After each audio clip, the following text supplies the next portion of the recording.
Hello my dear friends, welcome to Lucky Education. और आज हम देखेंगे क्लास 8 की ज्योग्राफी चल रही है। आपको पता ही है एनसीईआरटी बुक हम कवर कर रहे हैं और इसका पहला चैप्टर ऑलमोस्ट खत्म होने वाला है, रिसोर्सेस। और इसका आज हम लेक्चर नंबर 4 डिस्कस करेंगे। और लेक्चर नंबर 4 में आज हम देखेंगे रिसोर्स कंजर्वेशन के बारे में। देखो, ये टॉपिक तो बड़ा छोटा सा है मगर इसको समझना बहुत ज़्यादा ज़रूरी है। पहली बात तो रिसोर्सेस आपको पता ही है क्या होते हैं। ऐसी कोई भी चीज़ जो हमारे काम आए उसको हम क्या बोलते हैं, रिसोर्स बोलते हैं। जो हमारी नीड्स को फुलफिल करे उसको रिसोर्स बोलते हैं। अब बात है रिसोर्स कंजर्वेशन। रिसोर्स, अब ये कंजर्वेशन का मतलब क्या है? कंजर्वेशन का मतलब है to protect something for future.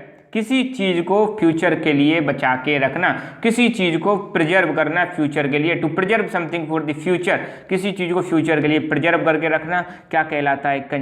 Conservation कहलाता है। अगर हम बात करते हैं वाटर कंजर्वेशन की तो मतलब वाटर को फ्यूचर के लिए प्रोटेक्ट करके रखना। अगर हम बात करते हैं रिसोर्सेज की तो रिसोर्सेज को फ्यूचर के लिए कंजर्व करके रखना। ये क्या कहलाता है? रिसोर्स कंजर्वेशन कहलाता है। और रिसोर्स कंजर्वेशन क्यों जरूरी है बताओ? Why we need to focus on resource conservation.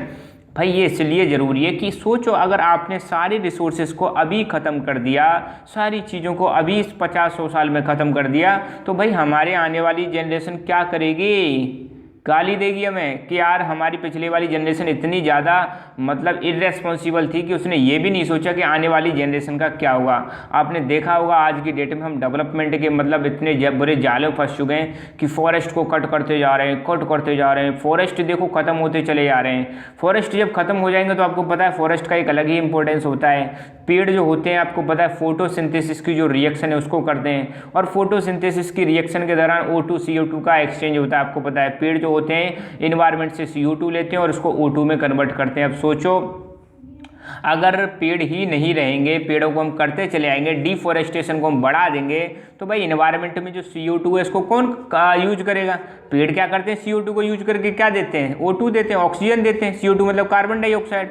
तो जब कार्बन डाइऑक्साइड का अगर लेवल बढ़ेगा तो आपको पता है एक प्रॉब्लम है जिसको हम बोलते हैं ग्लोबल वार्मिंग। क्योंकि कार्बन डाइऑक्साइड क्या है? ग्रीन हाउस गैस है। अगर ग्रीन हाउस गैस एनवायरमेंट में बढ़ती है तो इससे पृथ्वी का टेम्परेचर बढ़ता है जिसको हम बोलते हैं ग्लोबल वार्मिंग।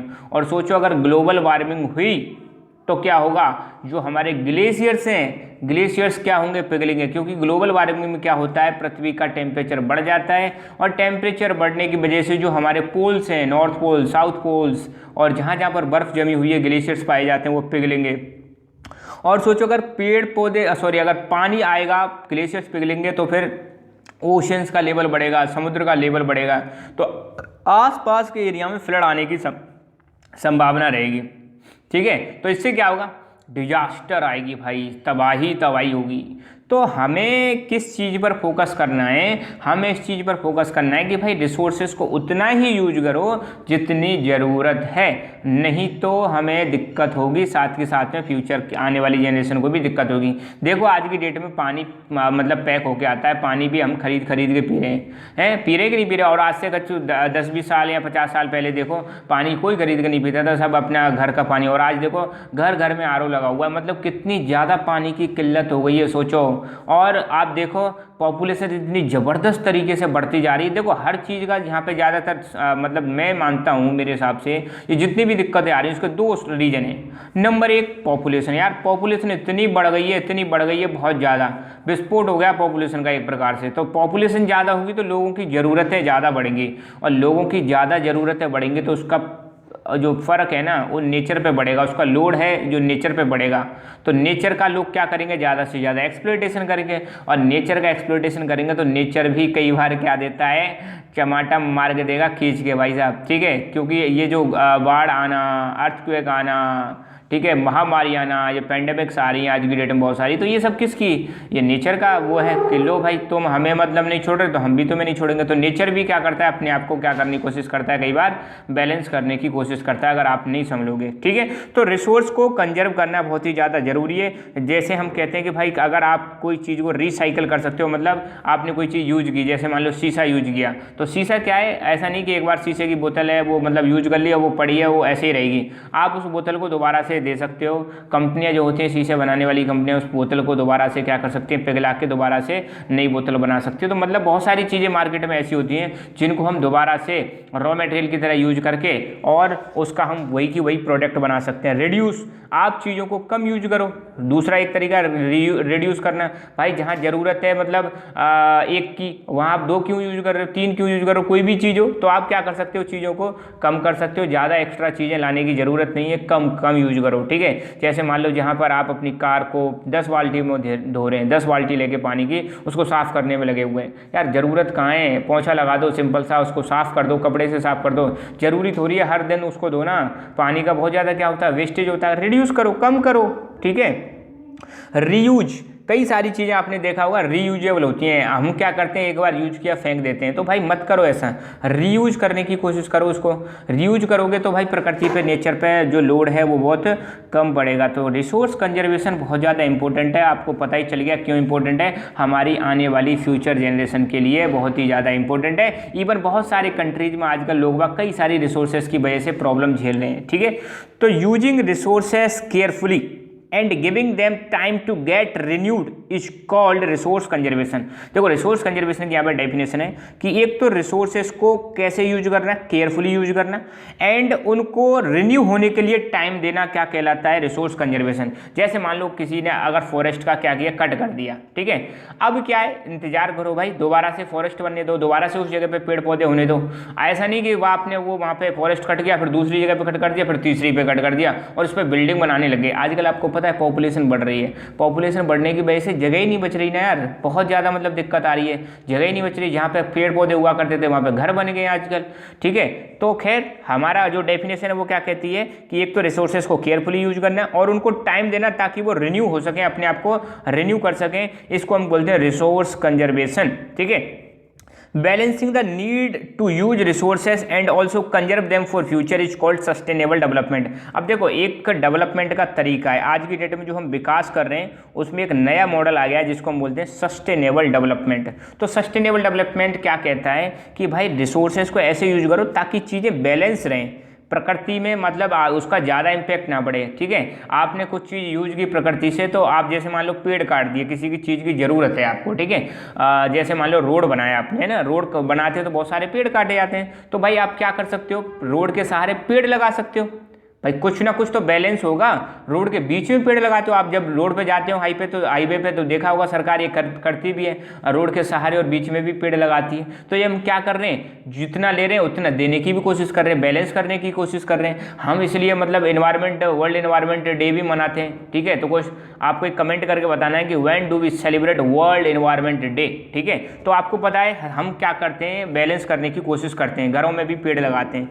तो एक तो क्या कर रहे हैं, जो रिसोर्स ऐसे हैं उनको क्या करना, बैलेंस करना, उसकी मतलब balancing the need to use resources, जितनी ज़रूरत है उतना ही यूज करना, एंड उनको फ्यूचर के लिए बचा के रखना, फ्यूचर के लिए कंजर्व करना, ये कहलाता है सस्टेनेबल डेवलपमेंट। तो सस्टेनेबल डेवलपमेंट की अलग से डेफिनेशन भी पूछी जा सकती है। आपको पता है रिसोर्सेस को कंजर्व करने के कई सारे तरीके, हम कई सारी तरीके से रिसोर्सेस को कंजर्व कर सकते हैं। जैसे आपको पता है डीजल पेट्रोल से चलने वाली गाड़ियाँ हैं, ठीक है। अब डीजल पेट्रोल यार कैसे रिसोर्सेस हैं, ये ऐसे रिसोर्सेस हैं जो फ्यूचर में एग्जॉस्ट हो जाएंगे, खत्म हो जाएंगे, नॉन रिन्यूएबल रिसोर्सेस हैं। तो इनको हमें क्या करना है, कम से कम यूज करना है। तो आपने देखा होगा सरकार ने क्या किया है, आज की डेट में इलेक्ट्रिसिटी वाले व्हीकल लॉन्च कर दिए हैं, इलेक्ट्रिसिटी वाले व्हीकल आ रहे हैं, आपने देखा होगा सरकार क्या कुछ प्राइवेट कंपनियां भी बना रही हैं। तो इलेक्ट्रिसिटी वाले व्हीकल से फायदा क्या होगा, अब भाई हम जो है डीजल पेट्रोल है उसको बचा के रख सकते हैं फ्यूचर के लिए, सिंपल सी बात है। या फिर आप मान लो कोई सिग्नल विग्नल पे खड़े हो या जहाँ पे मतलब जाम लगा हुआ, तो वहाँ पे व्हीकल बंद करो, क्या जरूरत है उसको चालू रखने की, डीजल पेट्रोल की बचत होगी। तो हमें मतलब बहुत सारे तरीके हैं रिसोर्सेज को बचाने के। घर में जैसे मान लो बिजली को हम बचा सकते हैं, जैसे घर में अगर रूम में कोई नहीं है, फैन चल रहा है, एसी चल रही है, कूलर चल रहा है, तो बंद कर दो, जहाँ जब कोई है तो यूज करो। लाइटें ऐसी जल रही तो लाइटों को मतलब जब जरूरत है तभी जलाओ। अब देखो ये चीज़ें ना हमें अपने अंदर डालनी पड़ेंगी, अपने अंदर आदत डालनी पड़ेंगी। आप अभी से इन चीज़ों को अगर अपने अंदर डालोगे तो आने वाली जनरेशन को भी आप सिखा सकते हो, ठीक है। ये ऐसा नहीं है कि बस यहाँ पे किताबों में पढ़ लिया, इसको अपनी लाइफ में भी क्या करो, फॉलो करो। लाइफ में फॉलो करोगे तो तब जाके आप रियल एजुकेटेड पर्सन बनोगे। एजुकेटेड, एजुकेशन का मतलब ये नहीं कि आपने डिग्री ली या नंबर ले आए क्लास में टॉप आ गए बस खत्म। एजुकेशन का मतलब जो चीज़ पढ़ रहे हो उसको अपनी लाइफ में इम्प्लीमेंट करना, अपनी लाइफ में लागू करना, उसको बोलते हैं रियल एजुकेशन। ठीक है, तो बहुत सारे तरीके प्रत्येक व्यक्ति, each person can contribute by reducing consumption, recycling and reusing them. तो प्रत्येक व्यक्ति क्या कर सकता है, अपने कंजप्शन जितना यूज कर रहा है उसको कम कर सकते हैं, रिसाइकल कर सकते हैं, रीयूज कर सकते हैं, जो चीज़ें वो यूज कर रहे हैं ऐसे करके वो क्या कर सकते हैं, रिसोर्सेज को कंजर्व कर सकते हैं। Ultimately it makes a difference because all lifes are linked. अब देखो, अगर आप मतलब रिड्यूस करोगे, रीयूज करोगे, रिसाइकल करोगे तो इससे क्या पड़ेगा, फर्क पड़ेगा सभी जो आपको, देखो अब हमारी जो जितनी भी जिंदगियां हैं अपने पृथ्वी पर, जितनी भी लाइफ्स पाई जाती हैं, सब आपस में एक दूसरे से लिंक हैं। अगर हम चीज़ों को कंजर्व करके चलेंगे तो सारी चीज़ें बची रहेंगी। सोचो अगर आप फॉरेस्ट कट करते चले गए, तो आपने तो फॉरेस्ट कट किए, तो पता है उसका इम्पैक्ट क्या पड़ेगा। फॉरेस्ट में रहने वाले जीव जंतु बताओ कहाँ जाएंगे, बताओ कहाँ जाएंगे, मर जाएंगे ना, खत्म हो जाएंगे। तो आज की डेट में देखो आप, हमारे जो पशु पक्षी हैं या पेड़ पौधे, उनकी संख्या बहुत कम होती जा रही है, खत्म हो गए, कुछ तो विलुप्त हो गए, एक्सटिंक्ट हो गए, अब है ही नहीं। पहले किसी जमाने में कुछ हुआ करते थे जीव जंतु, वो अब है ही नहीं। जैसे डायनासोर्स खत्म हो गए, उसके अलावा डोडो बर्ड है वो खत्म हो गया। ऐसे बहुत सारे मतलब जीव जंतु हैं और पेड़ पौधे जो खत्म हो गए। कैसे खत्म हो रहे हैं, क्योंकि हम ध्यान ही नहीं दे रहे। तो भाई अगर आप मतलब चीज़ों को सही तरीके से यूज करोगे तो इससे एक बहुत बड़ा डिफरेंस क्रिएट होगा। ठीक है, और इससे बहुत बड़ा एक चेंज आएगा, क्योंकि आपको पता है सारी की सारी जिंदगी आपस में एक दूसरे से क्या है, कनेक्टेड है। अगर आप फॉरेस्ट को बचा के रहोगे तो फॉरेस्ट में जो लाइफ है वो प्रोटेक्ट रहेगी। फॉरेस्ट को आप बचा के रखोगे, फॉरेस्ट से हमें बहुत सारी चीज़ें मिलती हैं, उसमें हमें मदद मिलेगी। फॉरेस्ट को आप बचा के रखोगे तो फॉरेस्ट में आपको पता है फॉरेस्ट से आपको कई प्रकार की लकड़ी, फल, फ्रूट्स, जड़ी बूटियाँ और जो बायोडाइवर्सिटी है वो बनी रहती है। अच्छा, एक क्वेश्चन मैं आपको देता हूँ, आपको कमेंट करके बताना है कि हमारे जो फॉरेस्ट है उनके क्या क्या यूजेज हैं। आपको फॉरेस्ट के यूज बताने हैं, ठीक है। तब आपको थोड़ा मतलब अपना कैसे भी आप सर्च करो इसका आंसर, और कम से कम 5-5 पॉइंट आपको कमेंट करके बताने what are the uses of forest. ठीक है, तो आपको फिर पता चल जाएगा क्यों कंजर्वेशन की जरूरत है। ठीक है, सस्टेनेबल डेवलपमेंट मैंने अभी बता ही दिया कि रिसोर्सेज को सही तरीके से बैलेंस रूप में क्या करना, यूज करना और फ्यूचर जनरेशन के लिए बचा के रखना। ठीक है, और इसी को हम क्या बोलते हैं, सस्टेनेबल डेवलपमेंट। तो जितनी जरूरत है उतना ही यूज करना, ज़्यादा यूज नहीं करना। तो carefully utilising resources so that besides meeting requirement of the present also take care of the future generation। ये कह रहे हैं, ये बहुत बड़ी इंपॉर्टेंट लाइन है, ये वाली लाइन जो मैं बता रहा हूँ कि रिसोर्सेज को केयरफुली यूज करना है। यूटिलाइज मतलब यूज करना है, ऐसे यूज करना है ताकि, बिसाइड्स मतलब केयर, ताकि meeting the requirement of present also take care to the future generation. मतलब ये कह रहा है कि रिसोर्सेज को आप इस प्रकार से यूज करो ताकि अपनी प्रेजेंट जो आज की डिमांड है वो फुलफिल हो जाए, और साथ ही साथ में फ्यूचर जनरेशन का भी ख्याल रख सकें, फ्यूचर जनरेशन के लिए भी रिसोर्सेज को बचा के रख सकें। इसको हम बोलते हैं सस्टेनेबल डेवलपमेंट। ध्यान देना, मैं दोबारा फिर बता रहा हूँ, ये वर्ड आपको बार बार आएगा, बार बार आपको पढ़ने को मिलेगा, ज्योग्राफी, इकोनॉमिक्स और न्यूज़पेपर्स में आता रहता है सस्टेनेबल डेवलपमेंट। सिंपल सी भाषा में हिंदी में मैं बता रहा हूँ, सस्टेनेबल डेवलपमेंट का मतलब है कि रिसोर्सेज को इस प्रकार से यूज करना ताकि प्रेजेंट की जो नीड्स हैं वो फुलफिल हो जाएं और फ्यूचर जनरेशन की नीड्स का भी हम क्या रख सकें, ख्याल रख सकें, फ्यूचर की नीड्स को भी हम ध्यान में रख सकें। ऐसे करके क्या करना है, हमें रिसोर्सेज को यूज करना है। और इसमें यह भी ध्यान दिया जाता है कि हमारा जो इन्वायरमेंट है, इन्वायरमेंट को कम से कम नुकसान पहुंचे। ये है हमारा सस्टेनेबल डेवलपमेंट। तो ऑलवेज ध्यान देना, सस्टेनेबल डेवलपमेंट का मतलब क्या है, आपको अच्छी तरह से क्लियर होना चाहिए। सस्टेनेबल डेवलपमेंट बहुत ज़्यादा काम आएगा, नेक्स्ट क्लासेस में भी आपको पढ़ने को मिलेगा सस्टेनेबल डेवलपमेंट। न्यूज़पेपर्स में जनरली आता ही रहता है कि सस्टेनेबल डेवलपमेंट से आप क्या समझते हो। ठीक है, तो बहुत इंपॉर्टेंट है। अब देखेंगे some principles of sustainable development. Sustainable development के कुछ प्रिंसिपल्स हैं, सिद्धांत हैं। देखो, सस्टेनेबल डेवलपमेंट को हम एक बोलते हैं कॉन्टिन्यूअस डेवलपमेंट। क्या बोलते हैं इसको, कॉन्टिन्यूअस डेवलपमेंट के नाम से भी जानते हैं। देखो, सस्टेनेबल डेवलपमेंट के क्या प्रिंसिपल्स हैं। Number 1, respect and care for all forms of life.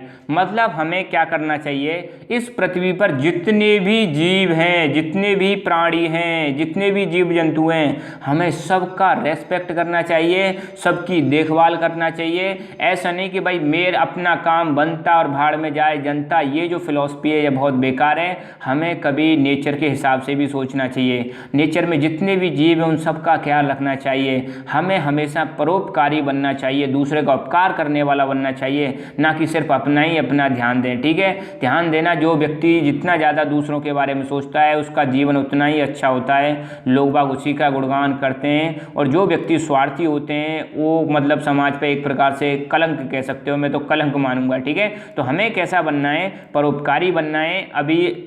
ठीक है, और अपनी हैबिट्स ऐसी डालनी है ताकि हम दूसरों की हेल्प कर सकें। तो आपको हेल्पिंग नेचर वाला बनना है, अपने अंदर जो नेचर डेवलप करना है, अपना जो सिद्धांत डेवलप करना है, कैसा करना है, helping nature. Improve the quality of human life, हमें कोशिश करनी है कि अपने जीवन की जो मतलब क्वालिटी है उसको इम्प्रूव करना है, अपना लिविंग स्टैंडर्ड इम्प्रूव करना है, अपनी मतलब इनकम इम्प्रूव करनी है। और लिविंग स्टैंडर्ड का मतलब है दो चीज़ें, इसमें और कई सारी चीज़ें आती हैं क्वालिटी में, जैसे एजुकेशन के लेवल को बढ़ाना है, हेल्थ फैसिलिटीज़ को बढ़ाना है, ये भी किसका पार्ट है, sustainable development. Conserve the earth Vitality and diversity. देखो वाइटलिटी का मतलब होता है किसी चीज़ का जीवन, प्राण। तो हमें ये ध्यान रखना है कि पृथ्वी के जीवन को बचा के रखना, पृथ्वी की जीवन शक्ति को बचा के रखना, पृथ्वी की डाइवर्सिटी को बचा के रखना। डाइवर्सिटी का मतलब है वैरायटी, विविधता। तो पृथ्वी पे जो डाइवर्सिटी पाई जा रही है, कई प्रकार के जो जीव जंतु पाए जाते हैं, पेड़ पौधे पाए जाते हैं, इन सब चीज़ों को बचा के रखना। ऐसा नहीं कि पृथ्वी के जीवन को हम खत्म ही कर दें। देखो पृथ्वी पर जीवन को खत्म करने का मतलब क्या है, अगर आप मान लो जीव जंतुओं को मारते चले आओगे, हंटिंग करते जाओगे और फॉरेस्ट को कट करते चले आओगे, तो बचा क्या भाई, जीवन खत्म। तो हमें क्या करना है, दोनों चीज़ों को बचा कर रखना है। पृथ्वी पे जो अलग अलग वैरायटी पाई जाती है इनको बचा के रखना है, साथ के साथ में पृथ्वी पर जो जीवन शक्ति अर्थ की उसको भी बचा के रखना है। मतलब कहने का ये है कि कम से कम पॉल्यूशन करना है, कम से कम रिसोर्सेज को यूज करना है, और ऐसे करना है कि आज की नीड फुलफिल हो और फ्यूचर का भी ध्यान रहे। मतलब हमें कंजर्वेशन पे बहुत ही ज़्यादा एफर्ट देना है। Minimise the depletion of natural resources. अब देखो नेचुरल रिसोर्सेज आपको पता ही है, ऐसे रिसोर्सेज जो हमें नेचर से मिलते हैं उनको नेचुरल रिसोर्सेज बोलते हैं। अब आपको पता है नेचुरल रिसोर्सेज खत्म होते जा रहे हैं। डिप्लीशन का मतलब है किसी चीज़ का कम होते चले जाना, किसी चीज़ का रिड्यूस होते चले जाना। तो जो नेचुरल रिसोर्सेज कम होते जा रहे हैं उसको हमें कम करना। आपको पता है तो वैसे ही खत्म होते जा रहे हैं, तो आप इनको क्या करो, मिनिमाइज करो। आप फॉरेस्ट को खत्म करते जा रहे हो तो कम यूज करो, बढ़ाओ। आप फॉरेस्ट लगाने पे ज़्यादा ध्यान दो, सिंपल सी बात है। आज की डेट में जैसे आपने देखा होगा कोल, पेट्रोलियम, ये नेचुरल रिसोर्सेज है, मतलब ज़मीन से मिलते हैं, तो भाई इनकी जगह पे दूसरी चीज़ें इस्तेमाल करो। जरूरी थोड़ी आप हर साल मतलब हर बार डीजल पेट्रोल पे डिपेंड रहोगे। तो आपने देखा होगा आज की डेट में हम जो बिजली बना रहे हैं वो आपको पता हो तो विंड एनर्जी से बना रहे हैं और सोलर एनर्जी से बना रहे हैं, क्योंकि विंड और सोलर एनर्जी अनलिमिटेड है। जबकि जो पहले क्या है, अभी भी बनाते हैं, ऐसा नहीं है, डीजल पेट्रोल वाले इंजन हैं उनसे भी बिजली बनती है। आपको पता हो तो जो जनरेटर होता है वो किससे चलता है, डीजल से चलता है। मगर आज की डेट में आपने देखा होगा कई सारे घरों में या फिर सरकारी ऑफिसों में सोलर पैनल्स लगे होते हैं, जो मतलब बिजली किससे बनती है, सोलर एनर्जी से बनती है। ठीक है, तो हमें क्या करना है, जो नेचुरल रिसोर्सेस हैं उनको कम, उनको डिप्लीट करते जा रहे हैं, उनको जो हम खत्म करते जा रहे हैं, उनको जो कम करते जा रहे हैं उसको कम करना है। ऐसा नहीं कि हम पूरी तरह से डिपेंड रहे, हमें कुछ दूसरे सोर्सेज देखने ताकि मतलब इनका जो एक्सप्लॉयटेशन है वो कम से कम हो सके। Change personal attitude and practices toward the environment. अब देखो हमें लोगों का जो मतलब एटीट्यूड है, लोगों का जो व्यवहार है एनवायरनमेंट के प्रति, उसको परिवर्तन में लाने की ज़रूरत है, उसको चेंज करने की ज़रूरत है। बहुत सारे लोग कहते हैं कि यार हमें क्या फ़र्क पड़ता है, भाड़ में जाए, अपना क्या, वही अपना काम बनता है, भाड़ में जाएगा, हमें क्या फ़र्क पड़ता है अपने को। तो अब कुछ लोग हम कह रहे हैं जैसे मान लो पानी कम से कम यूज करो। आप अगर नहाने जा रहे हो तो एक बाल्टी सफिशिएंट है, जरूर थोड़ी 4-4 बाल्टी डालो और फिर 4-4 बार साबुन लगाओ। भाई आपकी स्किन का कलर गोरा है तो गोरा ही रहेगा और ब्लैक है तो ब्लैक ही रहेगा, साबुन चाहे 50 बार लगा लो। तो क्यों यूज कर रहे हो, एक बाल्टी यूज करो। मगर लोग नहीं मानते, नल की ठोंटी खुली छोड़ दी और मतलब करने लग रहे कुछ दूसरा काम। भाई ऐसा मत करो। तो हमें ऐसा है जो है इसको बदलना है। और देखो इसकी शुरुआत आपको अपने आप से करनी है। आप अगर ये चीज़ शुरुआत करोगे तो आप दूसरों को भी बता सकते हो, घर वालों को भी बता सकते हो, अपने फ्रेंड्स को भी बता सकते हो, सबको बता सकते हो। तो लोगों का जो व्यवहार है उसमें क्या लाना है, परिवर्तन लाना है कि भाई रिसोर्सेज को सही से यूज करना है हमें। ऐसा नहीं कि हम रिसोर्सेज को वेस्ट करें, क्योंकि अगर हम रिसोर्सेज को वेस्ट करेंगे तो लाइफ हमारी ही खतरे में पड़ने वाली है फ्यूचर में, या हमारी जो जनरेशन आने वाली है उसकी लाइफ खतरे में पड़ने वाली है। Enable communities to care for their own environment. अब हमें लोगों को ऐसा बनाना है, इतना योग्य बनाना है कि वो अपने आसपास कि इन्वायरमेंट को क्या कर सकें, बचा के रख सकें, अपने इन्वायरमेंट की केयर कर सकें, अपने आसपास का जो मतलब जीव जंतु हैं, पेड़ पौधे हैं, उनकी केयर कर सकें, कब हैं तो उनको बढ़ा सकें। ऐसा हमें बनाना है किसको, अपनी कम्युनिटीज़ को। और ये कब हो पाएगा, जब लोग अच्छी तरह से एजुकेटेड होंगे, जब लोग अच्छी तरह से पढ़े लिखे होंगे, तब इन सारी चीज़ों में परिवर्तन लाया जा सकता है। तो यहाँ पर हमारा चैप्टर फिनिश हुआ, चैप्टर नंबर 1। ठीक है, तो आप इसको 1-2 बार और देखना, मैं इसके आज नोट्स और अपलोड कर दूंगा। तो बस इतना ही। और आपको नोट्स कहाँ से डाउनलोड करने हैं, हमारा टेलीग्राम चैनल लकी एजुकेशन, यहाँ ये आपको ज्वाइन करना है और यहाँ से नोट्स आप डाउनलोड कर सकते हो। कैसे डाउनलोड करने हैं यहाँ पे बता रखा है मैंने। ठीक है, तो आपको चैप्टर का नाम डालना है रिसोर्सेज क्लास 8 NCERT, आपको सर्च करोगे तो मिल जाएगा। So thank you so much, keep learning, keep enjoying and God bless you all.